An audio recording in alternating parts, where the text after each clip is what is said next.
मेरे धर्म पत्नी का नाम ही चंदा पाल था। लेकिन साहब आपको कैसे पता? बाबा कर्रो पड़े कर्नल कलम बाबू, हमारी गलती के क्षमा कहना हो। जोनी चंदा या भागिन का नाम हम ले लिया,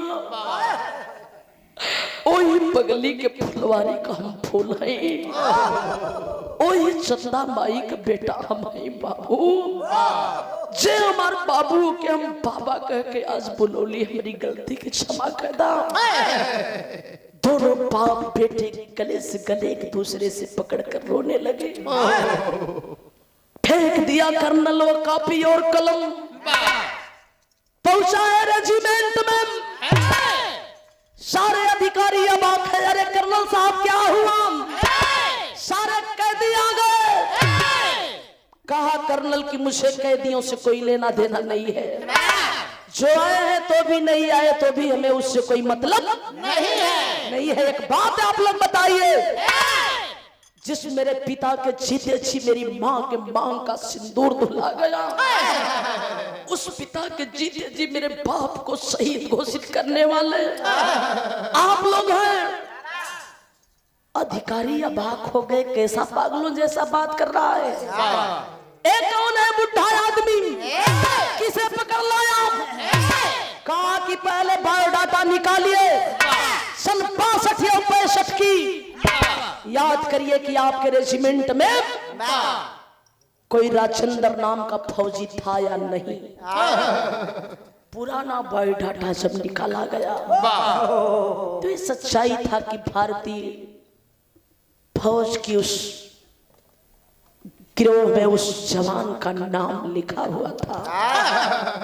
पूरा बायोडाटा लिखा हुआ था। या बाक हो गए सारे अधिकारी के रे बा कर्नल साहब, जो काम हम लोगों ने इतने दिनों के बाद नहीं कर पाए, वो काम आप कुछ ही दिनों आए और रह करके कर बैठे।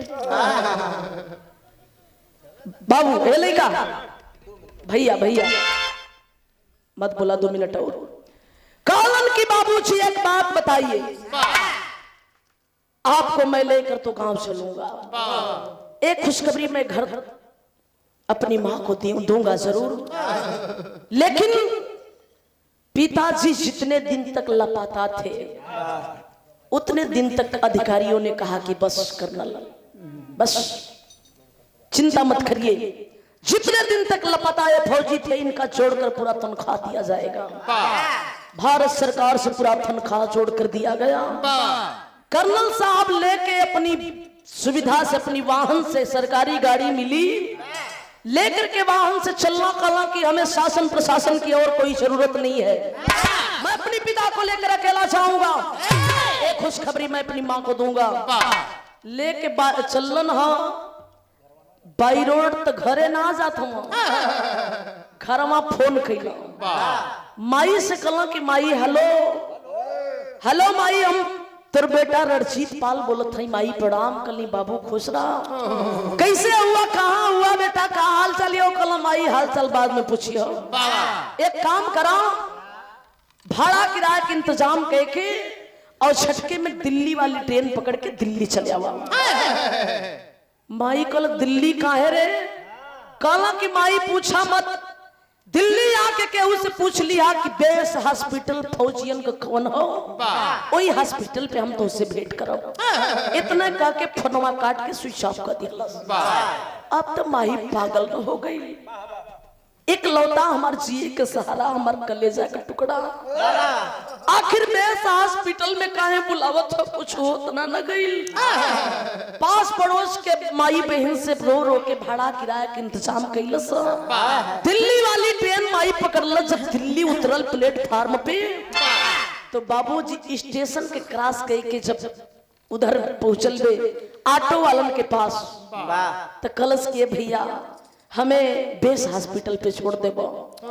एगो ऑटो रिक्शा वाला बिठौलस और लेके चलल बा, ले जाके बेस हॉस्पिटल बतियावत जाते कि माई बेस हॉस्पिटल कोनो छोट मोट हॉस्पिटल ना बा, मेरे भारत के फौजियों के लिए, भारत का, मेरे हिंदुस्तान हिंदुस्तान का सबसे बड़ा कोई हॉस्पिटल है तो ये बेस हॉस्पिटल है, दिल्ली के अंतर्गत। बच्चा बच्चा जाने ला माई तू भूलबू नहीं, चिंता मत करा। लेके जब गेट के सामने रोड पे लगे उतरलस, गेट की ओर माई दौड़ल भागल चाहती हो, गेटवा पे हो के वही बेटा रणजीत पाल बाबू का कलैया पकड़ ले हो, बाबू के हल्का अपनी पीछे के सामने खड़ा हो गल। माई भागल दौड़ल आई कलश की बाबू देखा, देखबा कैसे पगली भागल आवत हो। आखिर एक बात मुन्ना कह पड़ा, क्या कहा? 101 रुपया आशीर्वाद मां शीतला के पुजारी पूज्य बाबू हमारे गिरधारी बिंद जी, आपके द्वारा 96 कोट सा नमन से भैया के प्रणाम। अब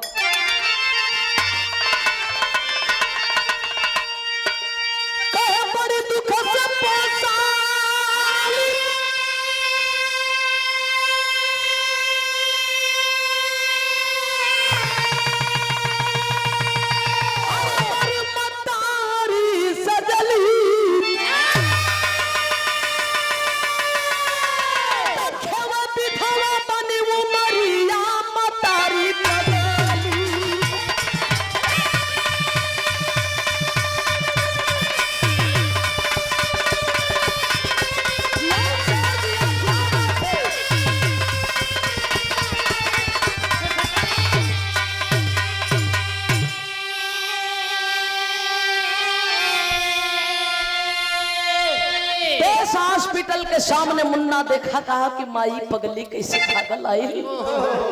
बाबू के बार बार इशारा करत हो कि बाबू देखा ना माई कैसे आवत हो, देखला।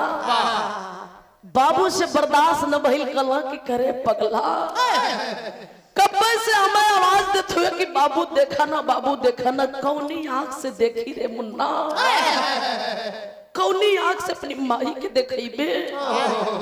तब तक पगली करीब आ गई। मुन्ना के देखलस टोवत हो कि बाबू तू तो ठीक हुए रे पगला, हमके घबरवा दिले, हमके परेशान कर दिले। कलैया पकड़ के बाबू को खींच दिलस। कलश की माई है देखा, इन हो के ना देखबू, इन हो के पहचाना। जब नजर पड़ी पति के चेहरे पे, आबाद हो गई माँ। कलश की मुन्ना हम कोनो सपना तो ना देखत ही रे, खला की नाम आई सपना ना तू हकीकत देखत हो। पति के दोनों पैर छुलस कलश के स्वामी, कौने हमारी गलती के इतना बड़ा सजा देला, अपने जीते जी हमें अभागन बना देला, मांग का सिंदूर दुलवा देला, विधवा बना दिला। आपके आंख हालात ही के कैलस। तब तो फौजी जवान से बर्दाश्त नहीं हुआ, चंदा से कहने लगा कि चंदा जानती है मुझे बहुत खुशी है चंदा, कम से कम इतने दिनों के बाद मैं सही सलामत अपने जीते जी अपनी मुल्क में पुनः आ तो गया, भलाई नहीं देख सकता। कलश की सैया आखिर आपके दृश्य कैलस के, आपके हालात कैलस के। तब बताने लगा फौजी जवान, कहा कि अरे चंदा, मैं जब कराची जेल में आया, शांति हराम शादों ने कितना बड़ा मेरे साथ ताड़ना किए, मेरे हिंदुस्तान के अच्छे अच्छे जगहों का ठिकाना पूछने के लिए मेरे बदन पे कोड़ों की बरसात करते रहे। मेरी जुबान नहीं खुली तो खौलता पानी मेरे बदन पे डलवाने का काम किए, उससे भी मेरी जुबान नहीं खुली चंदा तो नमक चखने पे छिड़कने का काम किए। लेकिन मैं हर हसर झेलता रहा, मेरी जुबान मेरे देश के प्रति नहीं खुली रे। अभी 4 दिन पहले की बात है, चंदा उन हराम जादों ने पुनः मेरे बदन पे घोड़ों की बरसात करने लगे। जब मेरी जुबान नहीं खुली तो कहते हैं कि ये साला किस मिट्टी का बना है, जुबान इसकी नहीं खुल रही है।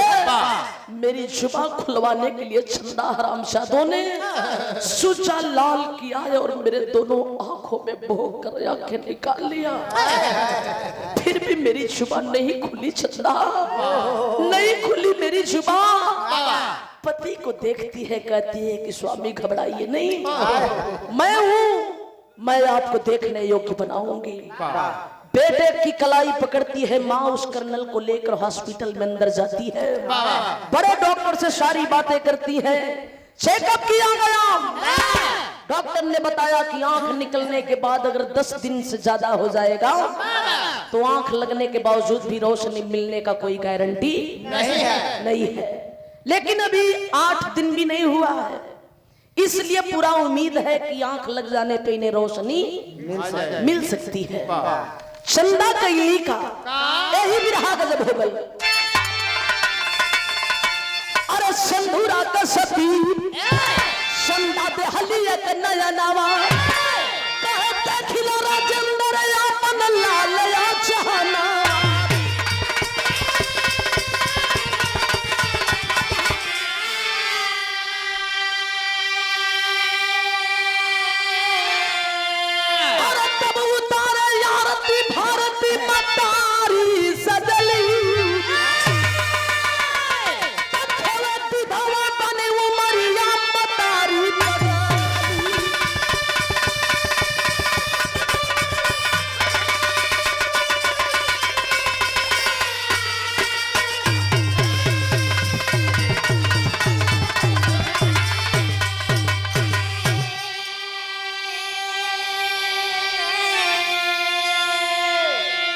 अपनी दाहिनी आंख चंदा अपनी स्वेच्छा से अपने पति को अपना निकलवा कर लगवाती है। आंखों से पट्टी खोलने का वक्त हुआ तो बोलते हैं कि फौजी साहब आप किसे देखना पसंद करेंगे।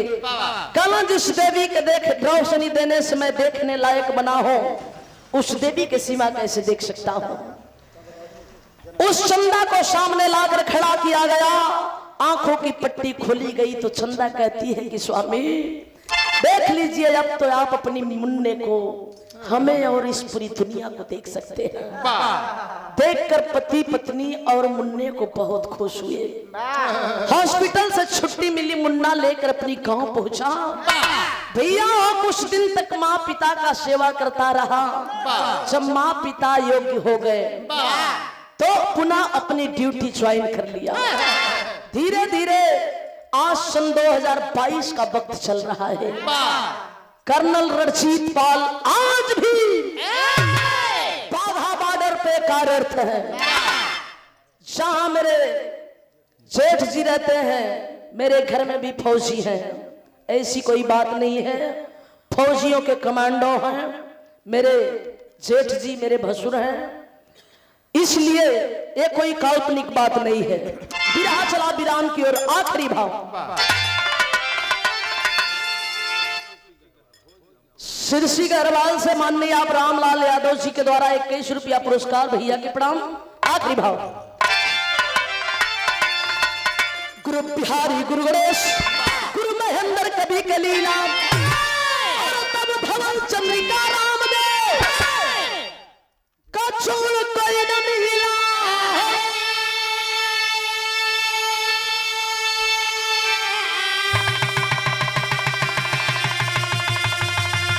चुनौती ना सहाई हमसे, कोपर कवि, चुनौती ना सहाई हमसे, बिंदु सी प्रसाद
उतर मास्टर